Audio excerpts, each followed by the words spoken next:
Hello ji, good evening to all.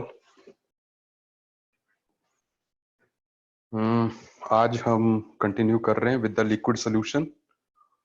I hope आपको last lecture वाली बात जो है समझ में आ गई थी।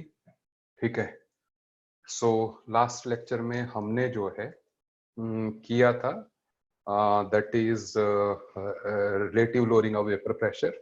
जहां पे हमने एंड किया था लेक्चर को, that was with Ostwald Walker apparatus के साथ, है ना। आई होप आपको ये बात जो है इतनी समझ में आ गई होगी। अब आगे बढ़ रहे हैं हम लोग जो है, एंड आगे हम क्या करने वाले हैं, हम दूसरी कॉलिगेटिव प्रॉपर्टी की बात कर रहे हैं। और दूसरी जो कॉलिगेटिव प्रॉपर्टी है हमारे पास, that is the second one is called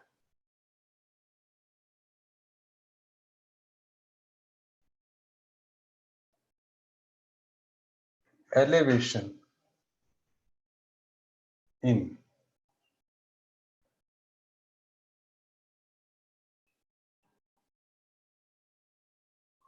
boiling point।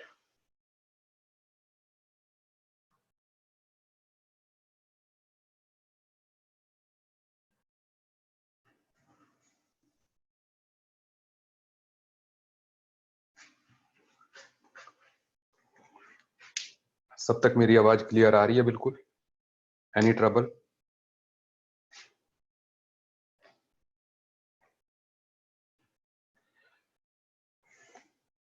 And ये फिजिकल का टॉपिक चल रहा है जी, ऑर्गेनिक नहीं चल रही है अभी। अच्छा सुनिए, so what I am saying कि एलिवेशन इन बॉइलिंग पॉइंट की हम बात करने जा रहे हैं। तो पहली बात कि ये बॉइलिंग पॉइंट होता क्या है, how do we define boiling point. So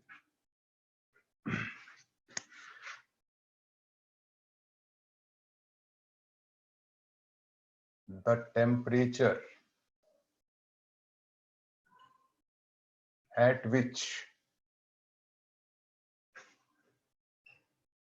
vapor pressure of a liquid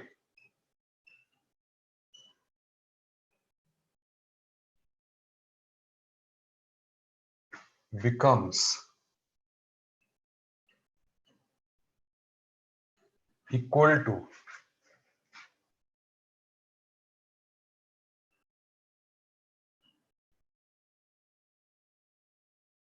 atmospheric pressure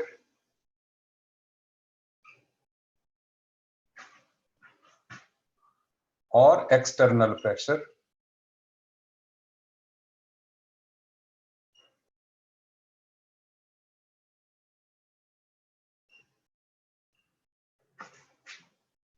is called boiling point।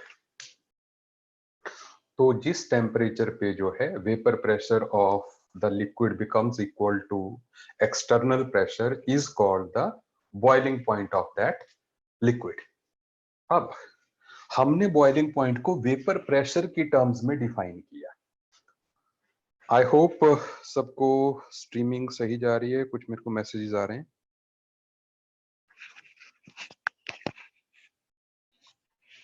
नहीं, ऑस्मोसिस वगैरह का कोई रोल नहीं होगा जी, जो आप क्वेश्चन स्वास्तिक ने मेरे से पूछा है। ठीक है, अच्छा अब सुनिए आप बात। So what I am saying कि वो टेम्परेचर जिस पे वेपर प्रेशर लिक्विड का एटमॉस्फेरिक प्रेशर के बराबर हो जाए या एक्सटर्नल प्रेशर के बराबर हो जाए, उसको जो है हम बॉइलिंग पॉइंट बोलते हैं। ठीक है, और साथ में हमने सबसे पहले तो हम ये ही देख लेते हैं कि ये वेपर प्रेशर जो है किस तरह से वेरी करता है विद टेम्परेचर। ठीक है, हमने जब किया था लास्ट लेक्चर्स में जो है, when we have done that vapour pressure, जब हम कर रहे थे क्लॉसियस क्लैपेरॉन्स इक्वेशन हमने की थी, वहीं से हम इंस्पायर होके ये बात लिख रहे हैं। आप देखिए, दैट इज कि यहां पर जो है इट इज प्रेशर ठीक है, एंड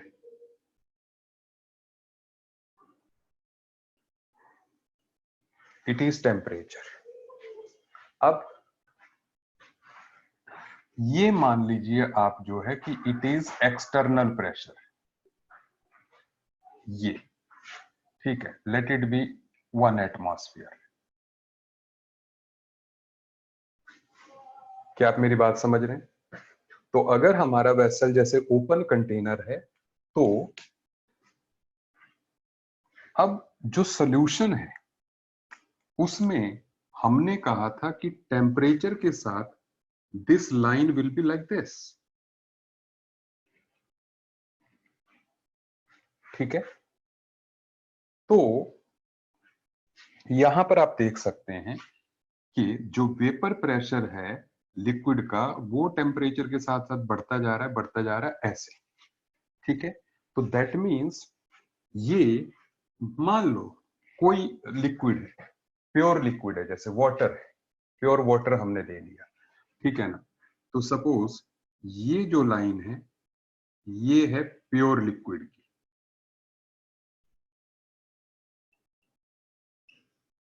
तो प्योर लिक्विड के केस में ये लाइन होगी, तो इसका मतलब ये हो गया कि this temperature will now be the boiling point of this liquid. जैसे पानी के केस में ये 100 डिग्री सेल्सियस हो जाएगा, है ना। तो इसको हम कहेंगे boiling point, T boiling of liquid. Is it okay?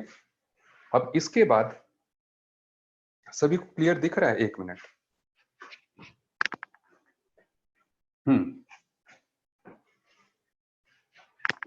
तो ये boiling point of pure liquid होगा, तो मैंने इसको ए कह दिया एक तरह से, ठीक है, जो कि हम सॉल्वेंट लेते हैं ना, प्योर सॉल्वेंट का, ठीक है, ये हो गया। अब इसके बाद अब बात जानने वाली है, दैट इज हमने ये पढ़ा है कि जैसे ही आप नॉन वोलेटाइल सोल्यूट किसी लिक्विड में डालते हैं तो उसका वेपर प्रेशर जो है क्या हो जाता है, कम हो जाता है। तो जब उसका वेपर प्रेशर जो है कम होगा, तो ऐसे में होगा क्या कि जो उसकी लाइन होगी वो कुछ ऐसे आ जाएगी।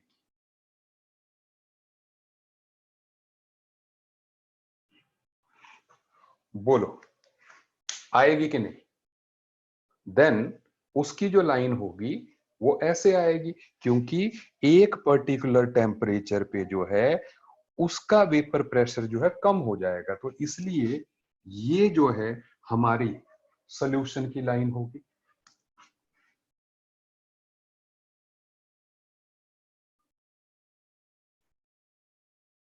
क्योंकि जब नॉन वोलेटाइल सॉल्यूट जो है, नॉन वोलेटाइल सॉल्यूट जो है जब डालेंगे तो वेपर प्रेशर की लोअरिंग होगी, और इस तरीके से आपका नंबर ऑफ स्टूडेंट्स भी चेंज होते रहते हैं यार, जो है, ठीक है ना, कोई किसी दिन प्रेजेंट किसी दिन एब्सेंट जो है, ठीक है। ओके, तो चलिए अब देखते हैं,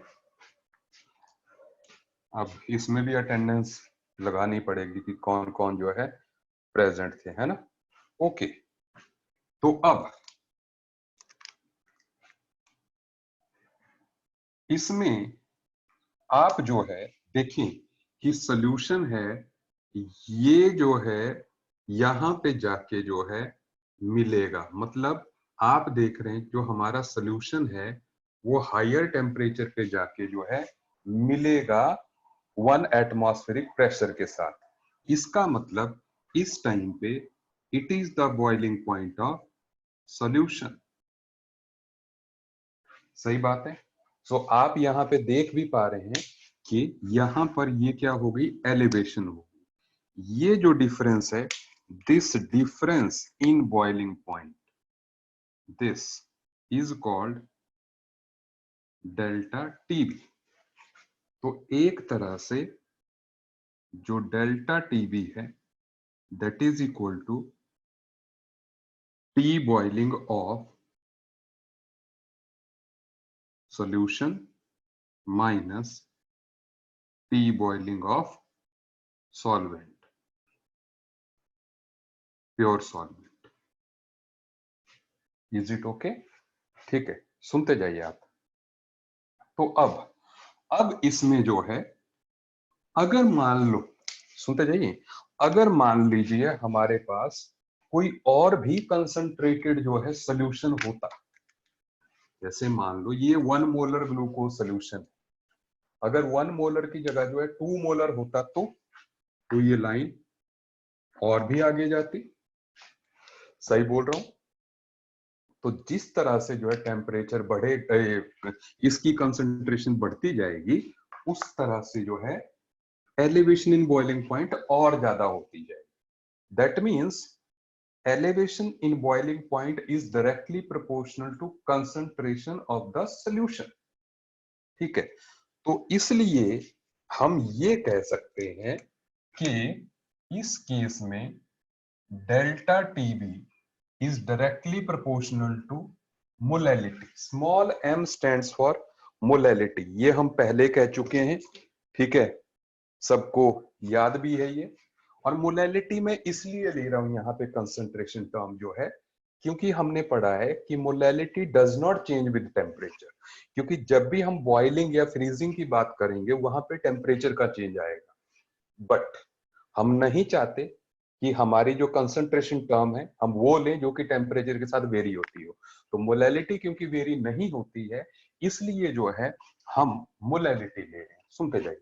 and moreover this delta TB is equal to KB into molality। ठीक है, now what is this KB? ये जो KB है हमारा, it is called molal elevation constant या ebullioscopic constant। molar elevation constant, how do we define this KB? आप लिखना चाहें आप लिख सकते हैं। You can say the elevation KB is defined as the elevation in boiling point when concentration of the solution is 1 molar। जब concentration of solution जो है 1 मोलर है, तो उस टाइम पर जो है जो एलिवेशन इन बॉइलिंग पॉइंट होगी that will be called as KB. आप सुनते जाइए मेरी बात। तो अब ऐसे में व्हाट इज देयर, यहां पर जो है, अब इस केबी मोलैलिटी के बारे में पहले थोड़ा सा लिख लेते हैं। That is delta TB is equal to KB into WB upon MB into WA into 1000। Actual में जो मोलैलिटी है ना वो ये है ना, molality is equal to WB upon MB, ये हो गया number of moles of solute, into weight of solvent in KG में करेंगे तो इंटू 1000। ठीक है, इसलिए ये ऐसा आया। सुनते जाइए आप मेरी बात। तो अब हमारे पास ये वैल्यू आ चुकी है, ठीक है। तो अब इसके बाद जो है, अब ये फार्मूला आपके लिए जरूरी है, ठीक है। जो क्वेश्चंस होंगे ना हमारे, वो इसी फार्मूले से होंगे, ठीक है। पहले तो आप ये बात ध्यान में रखें। अब इसके बाद जो है, हम इसको केबी की जो वैल्यू है ना, उसको थर्मोडायनेमिकली भी कैलकुलेट कर सकते हैं कि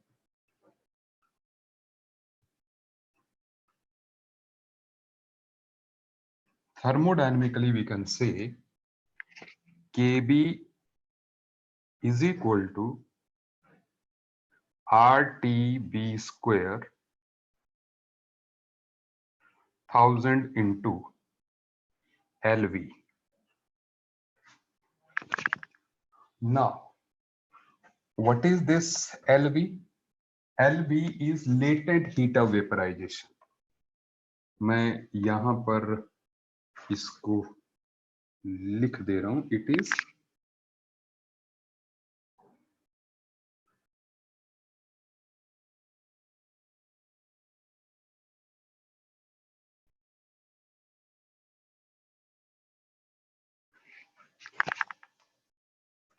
latent heat of vaporization। ठीक है, how do we define latent heat of vaporization? आप इसको लिख सकते हैं, the amount of heat required to convert 1 gram of liquid into vapor form। Amount of heat required to convert 1 gram, remember this, 1 gram of liquid into vapor form। तो इसका जो unit होता है, इसका जो यूनिट होगा वो आइदर जूल्स पर ग्राम होगा और कैलोरीज पर ग्राम आ जाएगा। सही बात है, इसका जो यूनिट होगा। अच्छा, अब इसके बाद नेक्स्ट थिंग, यहां पर इसको हम ऐसे भी लिख सकते हैं कि ये KB is equal to RT B square 1000 into delta H vaporization upon molality.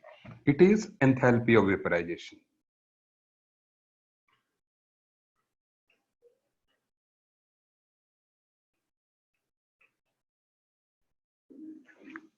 How do we define this enthalpy of vaporization?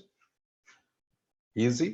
The amount of heat required to required to convert 1 mole of liquid into vapor form।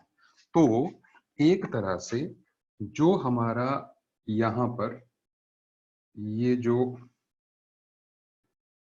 Latent heat of vaporization है ना, that is equal to delta HV upon molecular weight of solvent. Remember this, it is molecular weight. ध्यान दीजिएगा, मैं बात को बता रहा हूं आपको। यहां पर R, अगर आप इसको जूल्स में ले रहे हैं तो R को 8.314 लेंगे। ठीक है, boiling point of pure solvent जैसे पानी के केस में ये 373 केल्विन लिया जाएगा। ठीक है, और latent heat of vaporisation joules per gram में। अगर आप इसको कैलोरीज में लेते हैं तो फिर ये 2 कर देंगे। ठीक है, यहां भी वही जूल्स में लेंगे, SI यूनिट जूल्स, ये ग्राम्स में रहेगा। ठीक है ना, और इसके बाद जो है ये हमारा R जो है 8.314 आ जाएगा। We will get KV. Is it okay? तो ये जो है, जब हम जस्ट 1 मिनट, अब यहां पर मैं आपको बता रहा हूं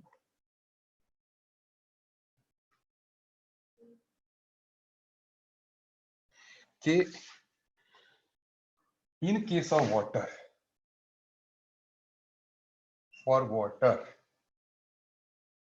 जो केबी होता है दैट इज 0.51 केल्विन केजी पर मोल।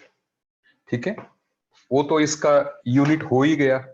ठीक है, केल्विन केजी पर मोल, क्योंकि ये जो सारी ये तो यहीं से आ जाएगा ना। KB is equal to temperature molality. Molality क्या होती है? Moles per KG. तो इसको यहां पे लाएंगे तो केजी पर मोल हो जाएगा एंड टेम्परेचर केल्विन। ठीक है, वाटर की जो वैल्यू है वो आपको ध्यान में रखनी है। Is it okay? चलिए, सो ये हो गई बॉइलिंग पॉइंट की बात। ठीक है, लेकिन अभी हम बॉइलिंग पॉइंट को, इसी एलिवेशन को हम एक और तरीके से भी समझते हैं। ठीक है, देखिएगा आप,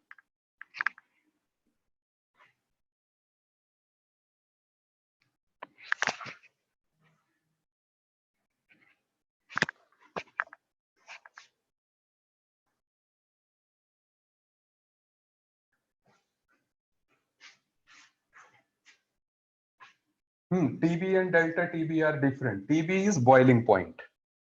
It is the boiling point. ठीक है. Delta TB is elevation in boiling point.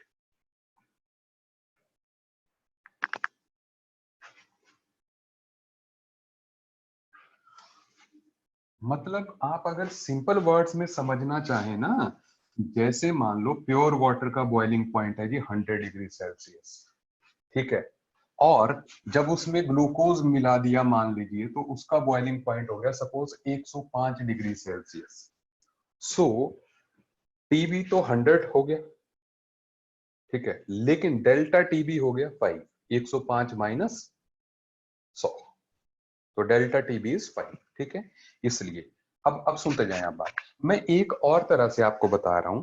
देखो, आप एक बात जानते हैं, दैट इज कि यहां पर सबसे ज्यादा जो डिसऑर्डर्ड फॉर्म होती है ना, हम यहां पर 3 कंपोनेंट्स की बात कर रहे हैं बॉइलिंग में.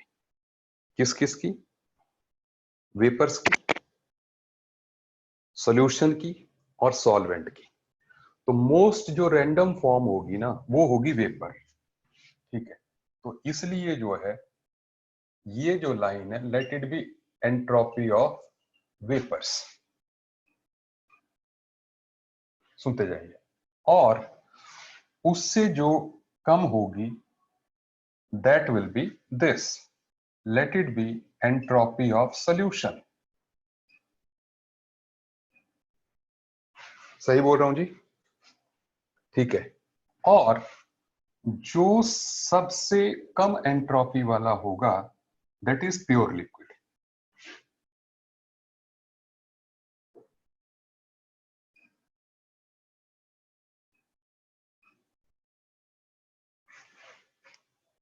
ठीक है, तो अब यहां पर आप देखिएगा ध्यान से, हमने एक चीज पढ़ी हुई है that is delta S is equal to delta H upon T. और हमने ये भी पढ़ा था that is delta S of vaporization is equal to delta H enthalpy of vaporization divided by boiling point. सुनते जाइए. ठीक है, ये हमने थर्मोडायनेमिक्स में पढ़ा था जब मैंने जो है एंट्रोपी थर्मोडायनेमिक्स कराया था. सुनते जाइए. तो अब यहां पर आप देखिए कि ये जो गैप है ये कम है. ठीक है, इसको हम बोल रहे हैं डेल्टा एस ऑफ सॉल्यूशन, क्योंकि वेपर तो दोनों में कॉमन रहेगा. मतलब जब सॉल्यूशन से वेपर्स बनेंगे तो एंट्रोपी का चेंज कम होगा. ठीक है, और जब सॉल्वेंट से बनेंगे तो एंट्रोपी का चेंज जो है ज्यादा होगा. सही बात. मतलब दिख रहा है आपको यहां पे कि delta S of solvent is larger than delta S of solution. तो ऐसे में अब आप इस रिलेशन से देखिए. अगर मान लीजिए इस रिलेशन के अकॉर्डिंग, देखो एंथैल्पी ऑफ वेपराइजेशन तो दोनों में बराबर ही होगी, क्योंकि एक मोल लिक्विड को चाहे पानी सॉल्यूशन में हो चाहे पानी प्योर हो, दोनों केसेस में एक मोल पानी को वेपर्स में कन्वर्ट करना है. सो दोनों केसेस में enthalpy of vaporization is equal. तो अगर किसी केस में ये बड़ा है तो इसका मतलब ये छोटा होगा. सही बात है. सही बात है ना. ठीक है, तो ऐसे में जो है एक बात क्लियर हो जाएगी. सो कि as this is this, so that means T boiling of solution should be more than T boiling of solvent। आप बोलो मेरी बात आपको समझ में आई कि नहीं? ये लॉजिक समझ में आया है ना भाई? जब डेल्टा एच वेपराइजेशन दोनों केस में सेम होगा, so this into this of this should be equal to this into this of this. तो अगर ये बड़ा है तो that means boiling point of solution जो है बड़ा होना चाहिए। ठीक है, दैट्स ओके। समझ आ रही है आपको बात बढ़िया तरीके से? ठीक है, आगे बढ़ते हैं, आगे बढ़ सकते हैं आप। ठीक है, तो यहां से भी हमने कंक्लूड कर लिया कि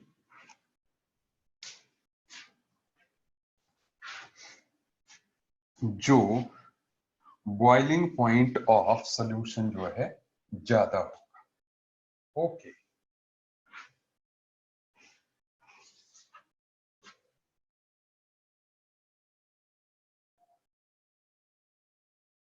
अच्छा, अब वो नीचे वाले में डेल्टा नहीं आएगा फार्मूला, हमने जो एंट्रोपी वाला किया हुआ है 11th में, that is delta S is equal to delta H upon T boiling, यही किया, डेल्टा टी नहीं किया है उसमें। ठीक है, अब सुनते जाए। अच्छा, मुझे एक बात बताएं बॉइलिंग पॉइंट के बारे में।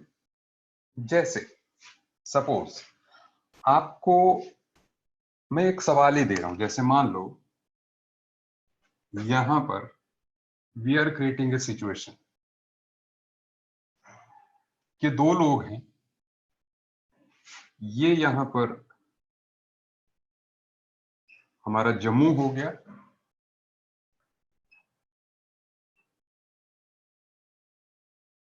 ये कश्मीर है। इस टाइम का जो टेम्परेचर है जम्मू में, suppose that is 27 degree Celsius, और यहां पर भी जो टेम्परेचर है इस टाइम पे दैट इज 27 डिग्री सेल्सियस। अब दो लोग जो है, एक बंदा जम्मू में और एक बंदा जो है कश्मीर में, सेम टाइम पर राइस बोलना स्टार्ट करता है। ठीक है, सेम टाइम पर जब राइस उबालना स्टार्ट करेगा ये जो है, ठीक है, सेम क्वांटिटी, और ये बंदा भी यहां पर जो है सेम क्वांटिटी राइस बनाना स्टार्ट कर रहा है। तो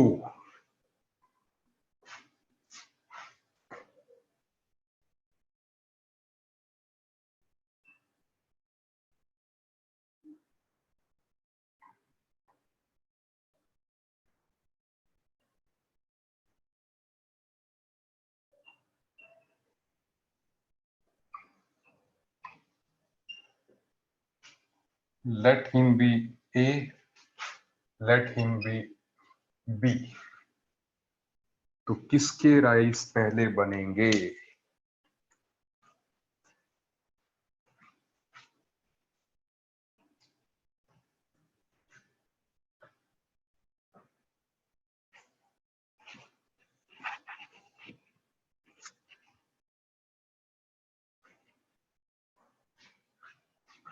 आई am just looking at your views.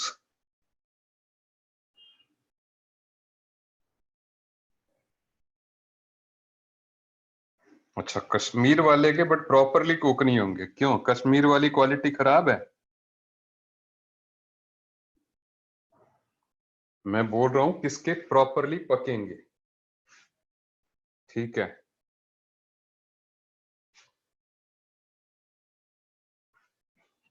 Okay.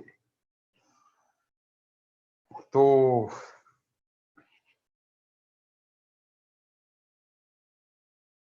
अच्छा, जम्मू में देखो क्या ख्याल है शिवेश का जो है, कश्मीर में वाटर बॉइलिंग पॉइंट लो हो जाएगा और राइस कुक नहीं होगा।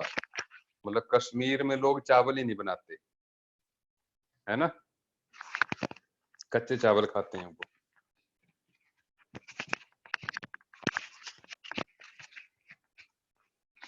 बोलिए बोलिए बोलिए।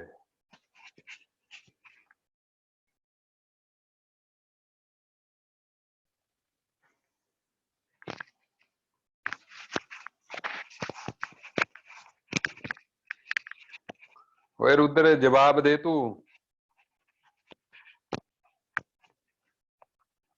देखा, सीधा सीधा सवाल था, लोगों ने कहानियां लिखने स्टार्ट कर दी सारी जो है।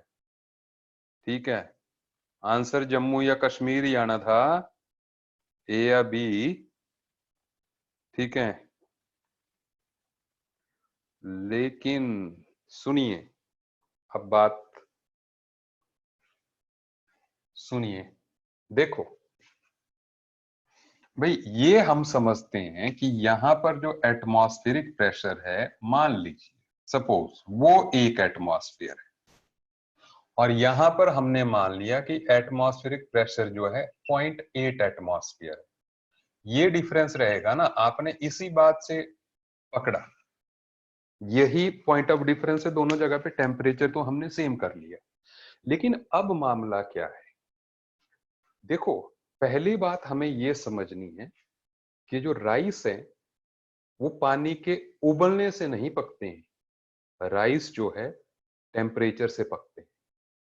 And remember this thing, you cannot increase the temperature of a liquid above its boiling point।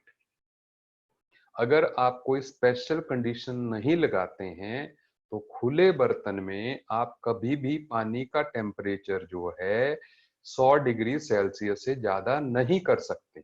I am repeating it, you cannot increase the temperature of a liquid above its boiling point। that means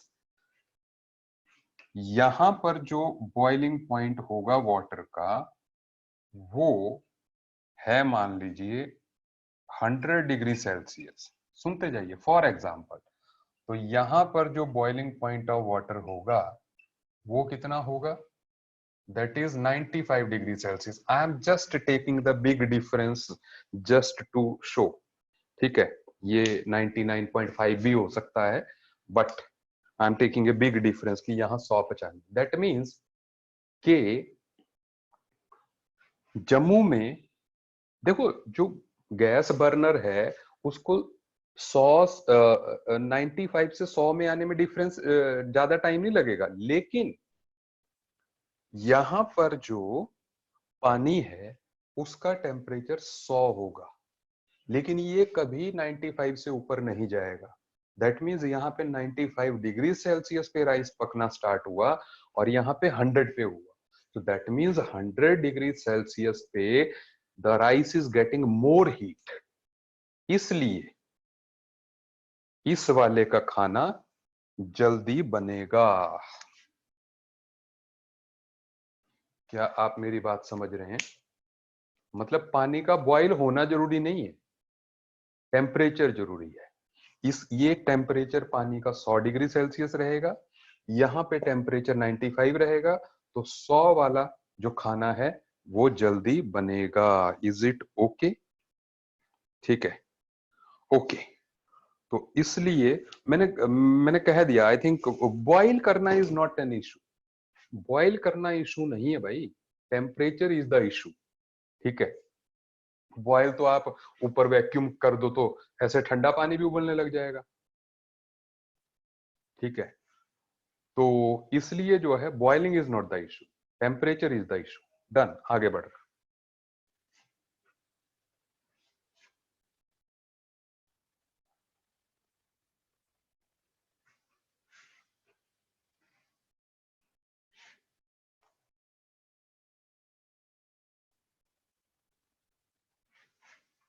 अब सुने आगे बात।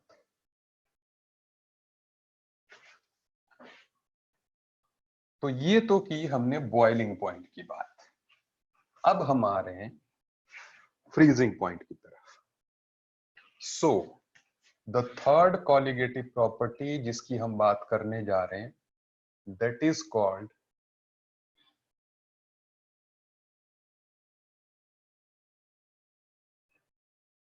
depression in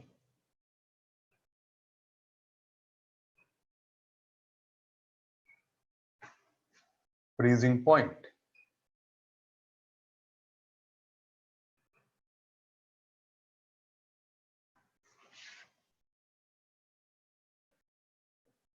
Now, how do we define this freezing point? सबसे पहले हम कहते हैं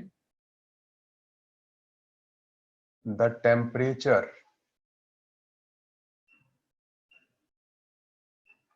at which vapor pressure of liquid becomes equal to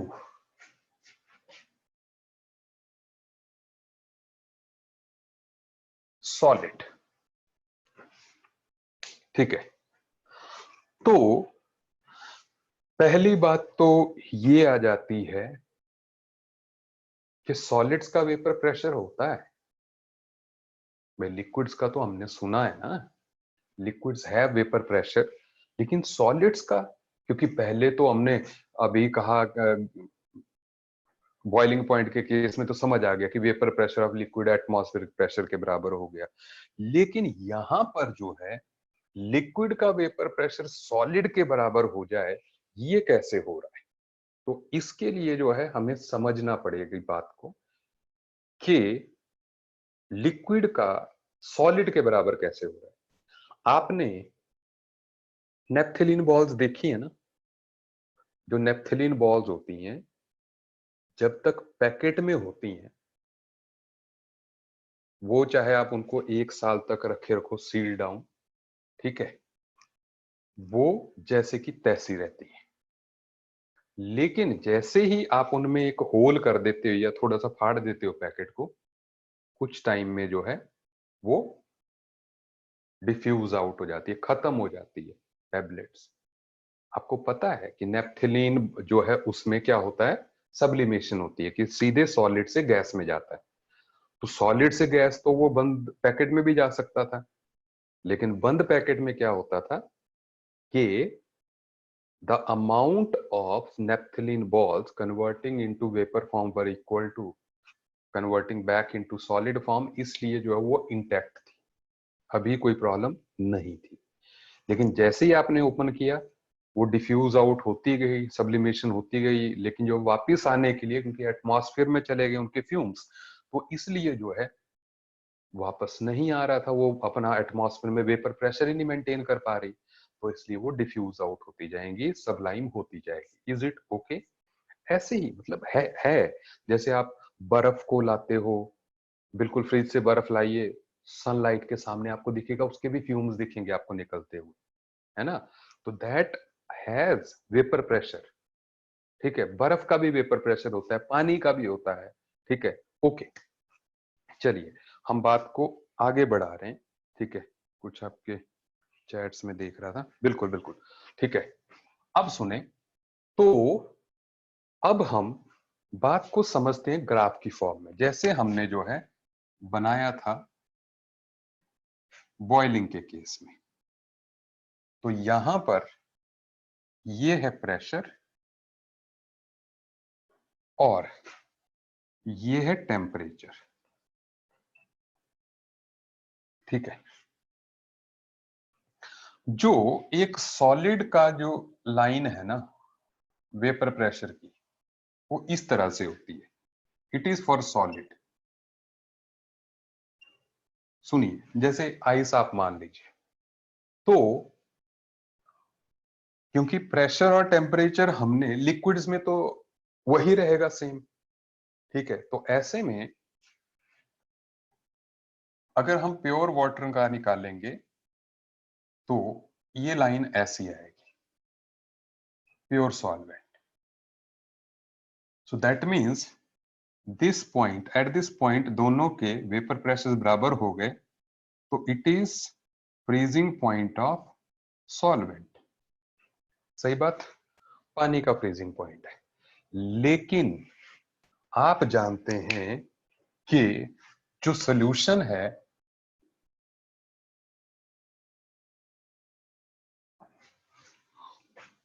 उसमें तो नॉन वोलेटाइल सोल्यूट डाल के लोअरिंग ऑफ वेपर प्रेशर हो जाती है। तो इसलिए सॉल्यूशन के केस में ये लाइन जो है सॉलिड के साथ लोअर टेम्परेचर पर मिलेगी। So it is boiling point of, ये फ्रीजिंग पॉइंट ऑफ सॉल्यूशन। ठीक है,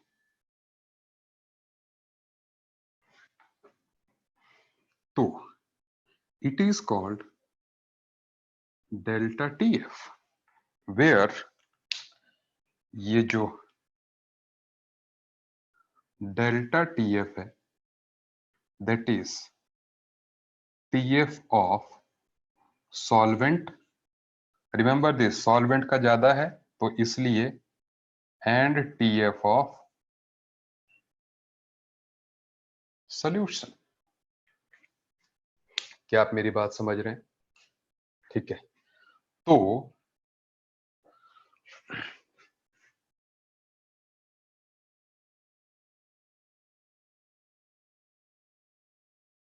एक मिनट, सबने अपने वीडियोस बंद किए होते हैं यार,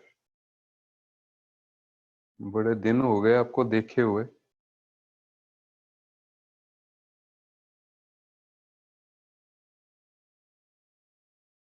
वीडियो सबके ऑफ हैं।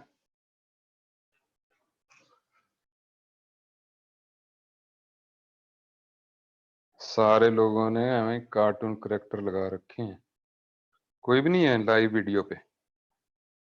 चलो कोई बात नहीं।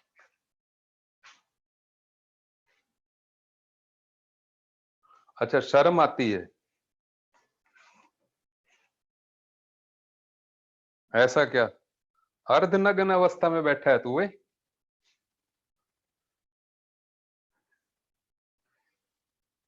है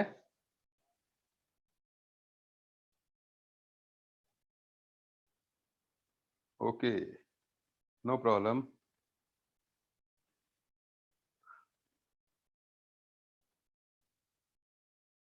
नो प्रॉब्लम, ठीक है। अच्छा सर, मैं 3 दिन से नहीं नहाया, जसप्रीत बोल रहा है। बिल्कुल बिल्कुल, ये जो जसप्रीत कर रहा है, he is doing very nice thing. ठीक है, मैं आपको बात बता रहा हूँ जसप्रीत, देखो ये काम करेगी। जो अपना कोरोना वायरस है ना, वो बड़ा मतलब सोफिस्टिकेटेड वायरस है। वो मतलब जैसे साफ सुथरे लोगों को पकड़ रहा है। ठीक है, तो मतलब ऐसे यू मेंटेन दिस थिंग। ठीक है ना, तेरा कोरोना भी कुछ नहीं बिगाड़ पाएगा फिर जो, because even that can not survive in that much unhygienic environment. ठीक है, बिल्कुल। हम्म, तो अब सुने आप मेरी बात, अगर हम सॉल्यूशन लेंगे, ठीक है, तो उसका फ्रीजिंग पॉइंट लोअर हो रहा है। ठीक है, यहां पे भी आप जितना कंसंट्रेटेड सॉल्यूशन लेंगे वो सॉलिड से और कम टेम्परेचर पे मिलेगा। ठीक है, तो ऐसे में हम लोग जो है यहां पर ये कह सकते हैं कि again delta TF is proportional to molality. बिल्कुल सेम बात चलने वाली है। ठीक है, so that means delta TF is equal to K F into molality. What is this K F? Molal depression constant. एक बात, या cryoscopic constant, and how do we define it? The depression in freezing point when 1 mole of non-volatile solute is added in 1 kg of solvent। ठीक है, अच्छा, सो इसको हम ऐसे भी लिख सकते हैं कि delta TF is equal to KF into WB into 1000 upon MB into WA।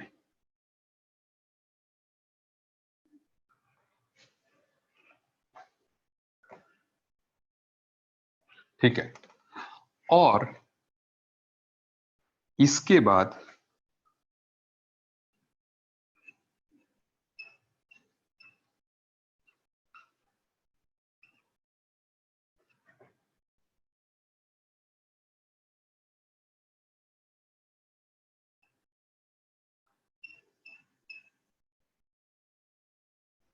Thousand into LF, LF is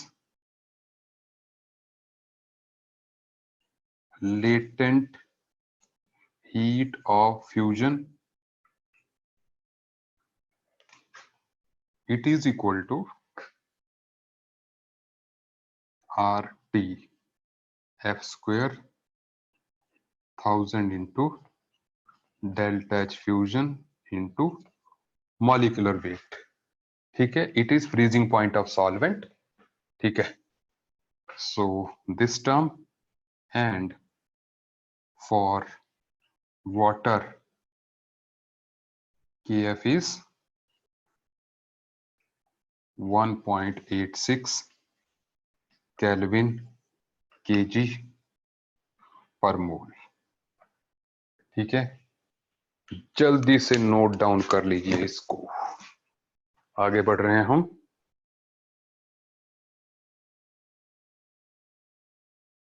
ठीक है, आई होप आपको ये बात बहुत बढ़िया तरीके से जो है समझ आ रही होगी।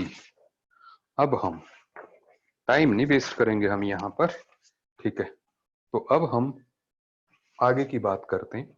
आप देखिए, दैट इज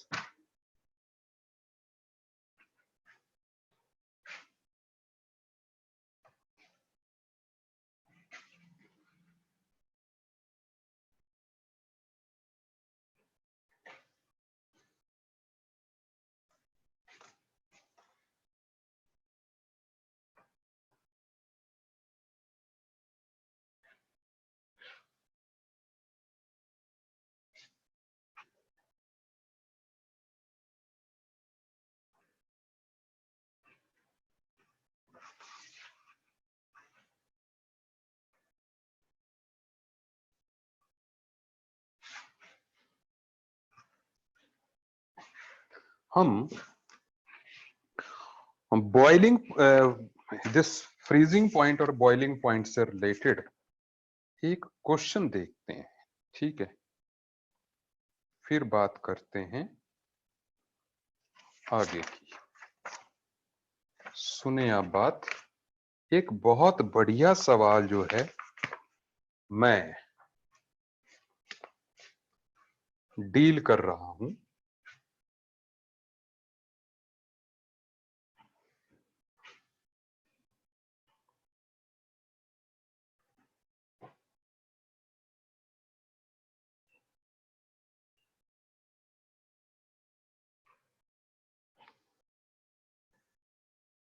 एक मिनट,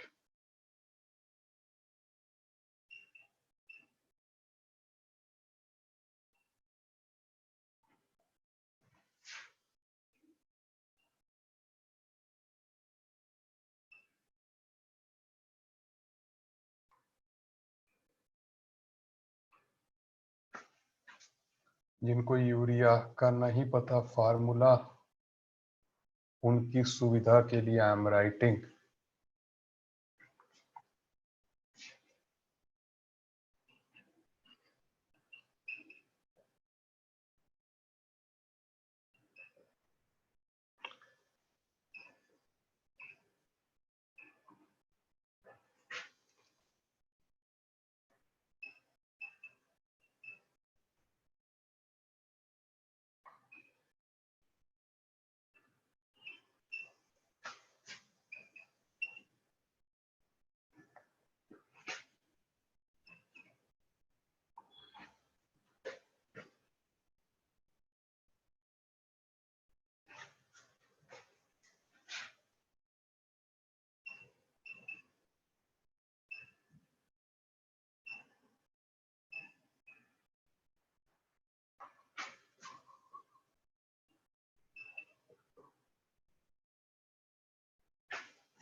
मैं बता दूं, 1000 gram of water has 0.1 mole of urea and its freezing point is minus 0.2 degrees Celsius. Now it is freezed up to minus 2 degrees Celsius. Then how much amount of ice will be formed? ठीक है, 4 minute दे रहा हूं आपको, आप कीजिए।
I'm waiting for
any answer.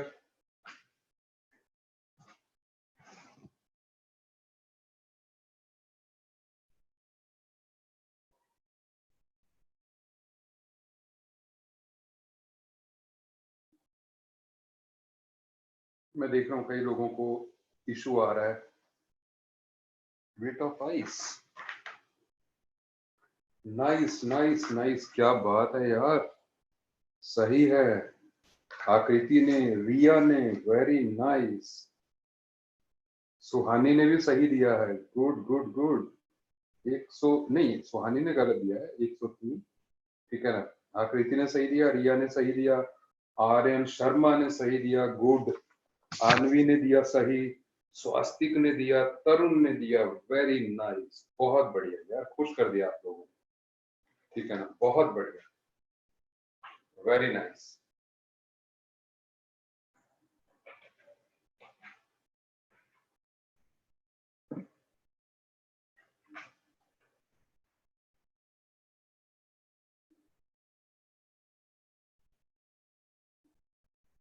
चलिए करते हैं,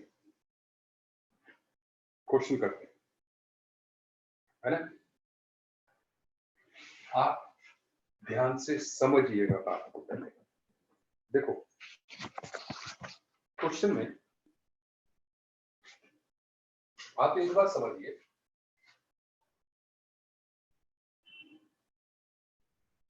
इसका फ्रीजिंग पॉइंट जो है -2 डिग्री सेल्सियस है, और इसको जो है -0.2 है, फिर जो है -2 डिग्री सेल्सियस तक जो है इसको फ्रीज किया गया। सबसे पहले जो है पहले वाले पार्ट से हम केएफ की वैल्यू निकाल सकते हैं, ठीक है, क्योंकि मोलैलिटी तो हमारे पास है ही। चलो करना स्टार्ट करते हैं इसको। पहले पार्ट को यूज करेंगे, दैट इज डेल्टा, हमारा फॉर्मूला रहेगा ये, delta TF is equal to KF into 1000 KF into WB MB WA into 1000, ये हमारा फॉर्मूला रहेगा। तो पहले तो हम क्या करेंगे, जो डेल्टा टीएफ है दैट इज 0.2, भाई होता कितना है, अदरवाइज 0 डिग्री सेल्सियस होता है, तो -2 पे आया, तो दैट मीन्स 0 माइनस -2 इज 0.2, तो 0.2 आ गया डेल्टा टीएफ। केएफ की वैल्यू हमने इससे निकालनी, इनटू डब्ल्यूबी कितना, डब्ल्यूबी अपॉन एमबी इकट्ठा ही जो है, क्योंकि this is equal to NB, number of moles of solute, तो इसलिए ये हमने सीधे ही 0.1 लिख दी, ठीक है, जो कि 0.1 दिया हुआ है। Wait of solvent 1000 gram into 1000, सुनते जाइए। सो दैट मीन्स केएफ की वैल्यू कितनी आ गई, 2। अब आता है दूसरा पार्ट। दूसरे पार्ट के लिए थोड़ी सी थ्योरी भी समझ लेते हैं। देखो होगा क्या,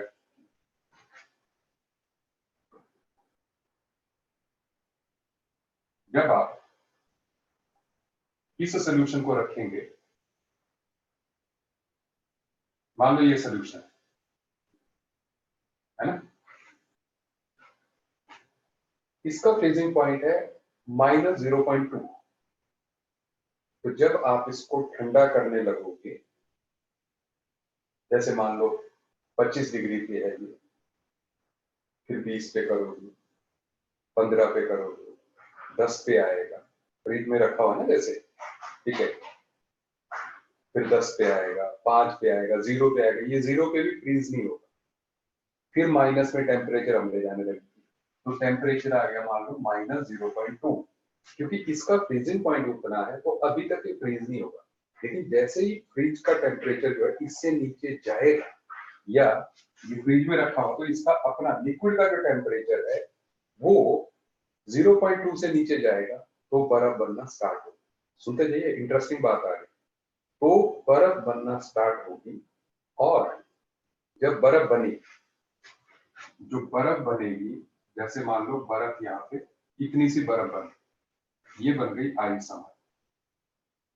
ये जो बर्फ बनी होगी सबसे पहले किसकी बनी होगी, पानी। आप ध्यान दीजिएगा, जैसे बॉइलिंग के टाइम पे मान लो आपने शुगर सोल्यूशन लिया है, जब आप बॉइल करते हो तो वेपर्स में क्या जाता है, सिर्फ पानी जाता है, सोल्यूट नहीं जाता वेपर्स में, नॉन वोलेटाइल सोल्यूट जो है वो वेपर्स में नहीं जाता है, सही कह रहा हूं मैं। तो वैसे ही जब आप फ्रीज करते हो तो नॉन वोलेटाइल सॉल्यूट जो है वो साथ में फ्रीज नहीं होता। क्या आप मेरी बात समझते जा रहे हैं? वो साथ में जो है फ्रीज नहीं होता है। तो होगा क्या, जैसे ही ये टेम्परेचर -0.2 डिग्री सेल्सियस से कम जाएगा तो कुछ जो आइस बनेगी, कुछ की आइस बन जाएगी, क्योंकि टेम्परेचर फ्रीजिंग पॉइंट से कम है तो बर्फ बनना स्टार्ट होगी। लेकिन बर्फ किसकी बनेगी? पानी की बर्फ। तो जैसे ही बर्फ पानी की बनेगी तो इसका मतलब बचे हुए सोल्यूशन में सॉल्वेंट हो जाएगा कम, पानी हो जाएगा कम, मतलब सोल्यूशन विल बिकम कंसंट्रेटेड। जैसे बॉईल करते करते शुगर सोल्यूशन है 1 मोलर है, अब पानी बॉईल करते जाएंगे तो हो सकता है 2 मोलर भी हो जाए, क्योंकि सॉल्वेंट यू आर रिमूविंग। आप सोल्यूशन की कंसंट्रेशन दो तरह से इंक्रीज कर सकते हो, या तो सोल्यूट डालो या तो सॉल्वेंट निकालो। तो सॉल्वेंट दो तरीके से निकल रहा है, या तो बॉईल करके या तो फ्रीज करके। ठीक है, तो हम यहाँ पे फ्रीज करके निकाल रहे हैं। तो यहाँ पर आइस बनी तो हमारा सोल्यूशन हो गया कंसंट्रेटेड। अब जो नया सोल्यूशन है, मान लो टेम्परेचर इसका 0.3 डिग्री -0.3 हुआ, ठीक है, लेकिन थोड़ी सी बर्फ बनाने के बाद सोल्यूशन कंसंट्रेटेड हो गया और कंसंट्रेटेड सोल्यूशन का फ्रीजिंग पॉइंट और कम हो जाएगा। तो ऐसे में जो हमारा ये जो सोल्यूशन है इसका फ्रीजिंग पॉइंट घटने लग जाएगा। ठीक है, घटेगा तो 0.3 हो गया, लेकिन फ्रीज तो मान ही नहीं रहा ना, उसने तो -2 तक ले जाना टेम्परेचर। तो टेम्परेचर नीचे जाता जाएगा, ये और बर्फ बनाता जाएगा, तो जो बचा हुआ सोल्यूशन है उसका फ्रीजिंग पॉइंट भी कम होता जाएगा। -0.3, then 0.5, 0.7, -1, -1.2, फ्रिज का भी टेम्परेचर कम होता जा रहा है। इसमें बर्फ बनने के बाद बचे हुए सोल्यूशन का भी कम होता जा रहा है फ्रीजिंग पॉइंट। तो -2 डिग्री सेल्सियस पे हमारा फ्रिज जो है इसको ठंडा करना बंद कर देगा। तो उस टाइम पे जो बर्फ बनी होगी, मान लो इतनी बर्फ बनी है, अब ये जो बचा हुआ लिक्विड होगा ये वो होगा जिसका फ्रीजिंग पॉइंट -2 डिग्री सेल्सियस होगा, और ये -2 डिग्री सेल्सियस पे भी बर्फ नहीं बनाएगा। पहले तो वो सोल्यूशन बना रहा था इनिशियली क्योंकि वो डाइल्यूटेड था, लेकिन बर्फ बनने के कारण हमारा सोल्यूशन बचा हुआ कंसंट्रेटेड हो गया, तो इसलिए अब वो -2 पे भी बर्फ नहीं बनाएगा। तो अब हमें हिंट मिल गया कि करना क्या है। हमें ये बचा हुआ सोल्यूशन उतना उस कंसंट्रेशन का चाहिए जिसका कि फ्रीजिंग पॉइंट जो -2। दैट मीन्स अब हम करेंगे कि फ्रीजिंग पॉइंट लेंगे हम 2, और के एफ की वैल्यू तो 2 ही आएगी, इनटू सोल्यूट, क्योंकि हमने कहा वो चेंज ही नहीं होगा, वो आइस में नहीं जाएगा, तो amount of solute will remain same. और ऐसे में into 1000 and upon weight of salt. ये तो डब्ल्यू बी होगा, हम एम बी तो यही हो गया ना 0.1। तो wait of solvent W A लिख दिया। तो ऐसे में जब आप कैलकुलेट करोगे W A, that will B 100 ग्राम।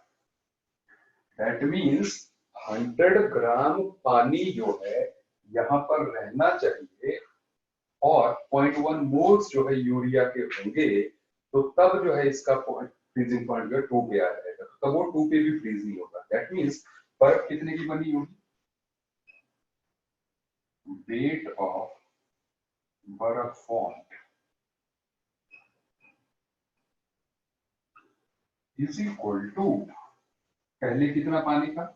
1000 ग्राम, अब कितना है? 100 ग्राम। तो कितनी बर्फ बनी? 900 ग्राम। IIT asked question.